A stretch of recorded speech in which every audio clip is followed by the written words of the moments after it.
love actually look like? This is something that I've struggled with the majority of my life, and things changed for me as I came to Christ. So I'm going to try to make it a bit clear for you. It's as simple as defeating the fantasy and learning to accept the reality of love.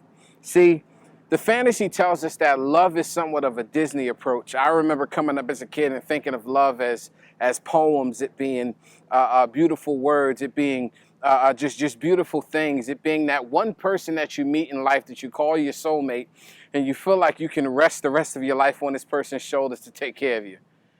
That's actually not what it is. But yet we're programmed to believe that. Love is actually something more. It's something greater. It's actually an action that's forever moving and forever changing in my life and in yours. I didn't realize that until I encountered Christ. And for me, I began to understand that it's more of it's that John 3:16 approach. It's, for God so loved the world that he gave his only son, that whoever believes in him shall not perish but have everlasting life.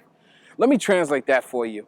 It means that God allowed his son to step down from his throne, to come to this earth, to be born, to live, to be not believed when he spoke the truth, to be hated, to be ridiculed, to be persecuted, to be treated badly, to be murdered, all for a people that would then and for centuries later hate him.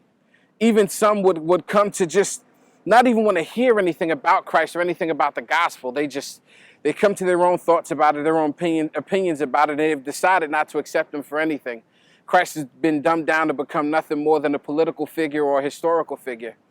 Now, when you look at it from a Christian perspective, we go back to Romans 5:8, which says that even while we were yet sinners, Christ died for us.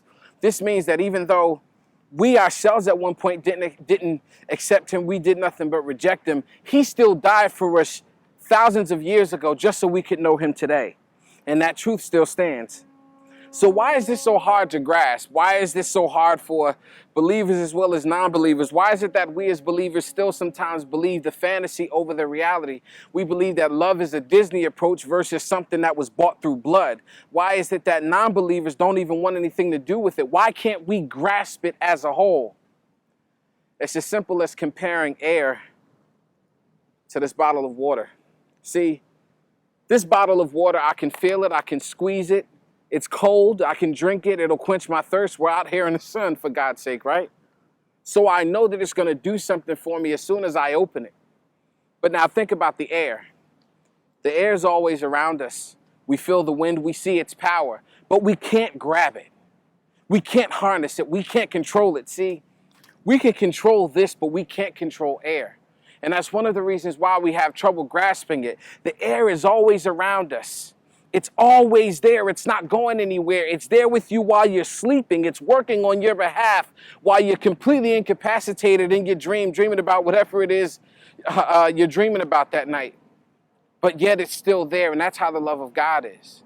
It's always there. It's with some of even the worst people. You can hear testimonies from people all around the globe about them being the worst person on the planet until they encountered the love of Christ and it changed them, because it's always been there. We tend to take for granted the things that are static in our lives. Instead, we rather go for the things that are temporary. And that's the difference between the fantasy and the reality of love. The fantasy of love is temporary. It wears off after a while. People talk about they've fallen out of love all of the time. But the fact that Christ's love is permanent, that's not something that's common in our reality today.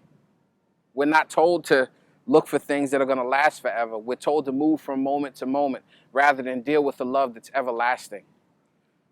And that's why we have such a hard time grasping it. But we have to start to look at everything and say, God, how can I meet you in this situation? How can I encounter your love even in the worst of situations? And that's when you'll start to separate the fantasy from the reality. Peace and God bless you.